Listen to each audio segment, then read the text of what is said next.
একটু আগে যে ভিডিওটা আপনারা দেখলেন এটি একটি ভাইরাল মুভির ক্লিপ। নিজের মেয়েকে বাবা মা আগুনে পুড়ে মেরে ফেলছে, কিন্তু কেন, এর পিছনে কারণ কি? আজকের গল্পটি খুবই ইন্টারেস্টিং। তো চলো কাহিনীটা দেখে আসি, কেন মেয়েটিকে তার বাবা মা আগুনে পুড়ে মেরে ফেললো।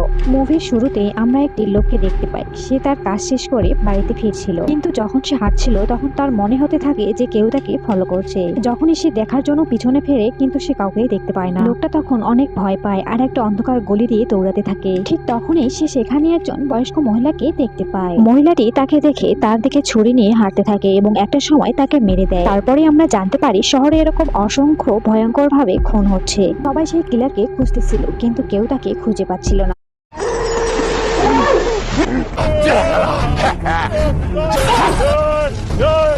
একটু আগে যে ভিডিওটা আপনারা দেখলেন